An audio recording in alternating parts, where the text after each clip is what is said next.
जंतर मंतर पर 34 दिनों तक हक की लड़ाई लड़ रहे छात्रों की प्यास बुझाने वाले, उनका पेट भरने वाले एक पढ़े लिखे मुसलमान नौजवान के घर जब पुलिस का पहरा बैठ जाता है तो यह सिर्फ एक परिवार पर आफत नहीं है, बल्कि इस देश के लोकतंत्र पर बहुत बड़ा धब्बा है। मोदी सरकार की नीतियां और उनकी नीयत हमेशा से ऐसी रही है कि कैसे भी करके मुसलमानों को डराया जाए, उन्हें दबाया जाए और तबाह कर दिया जाए।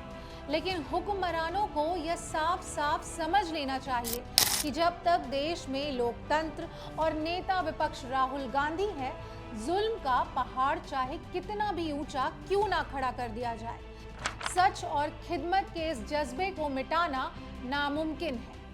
बात सिर्फ इतनी सी है कि गाजियाबाद के मसूरी थाना क्षेत्र के नाहल गांव के रहने वाले मोहम्मद जुनैद ने कानून की पढ़ाई पूरी कर इंसानियत का फर्ज निभाया।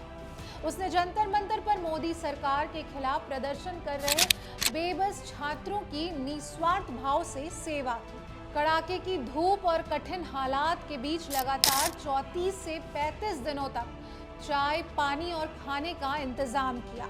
लेकिन इस देश में अब भूखे को खाना खिलाना और प्यासे को पानी पिलाना शायद सबसे बड़ा अपराध बन चुका है, क्योंकि इस नेक काम के बदले जुनैद के पूरे परिवार को खौफ और प्रताड़ना का तोहफा दिया जा रहा है।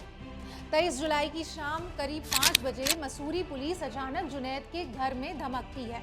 घर के कोने कोने को खंगाला जाता है। जरूरी कागजात, बैंक पासबुक और पहचान पत्रों की तलाशी ली जाती है। इसके बाद जुनैद के बुजुर्ग पिता मुस्तफा को पूछताछ के नाम पर थाने ले जाया जाता है। वहां रात के 11 बजे तक उन्हें बैठाकर मानसिक रूप से प्रताड़ित किया जाता है। लेकिन पुलिस की यह बर्बरता यही नहीं रुकती। अगले दिन यानी कि 24 जुलाई को मुस्तफा को फिर से थाने तलब किया जाता है और पूरे दिन पूछताछ के नाम पर उन्हें सिर्फ और सिर्फ परेशान किया जाता है।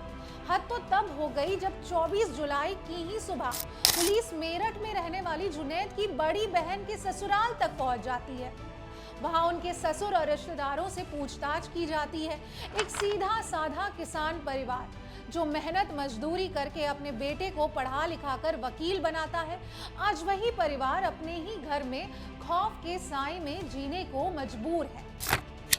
इस मानसिक प्रताड़ना की वजह से जुनैद की मां की तबीयत इस कदर बिगड़ चुकी है कि परिवार दर दर भटकने को मजबूर है। जुनैद जब मीडिया के सामने आते हैं और आंखों में आंसू भरकर पूछते हैं कि आखिर मेरा गुनाह क्या है, क्या किसी भूखे का पेट भरना कोई गुनाह है, तो इस सवाल का जवाब देने के बजाय शासन और प्रशासन अपनी साख बचाने के लिए गोल मटोल जवाब देने में जुट जाता है।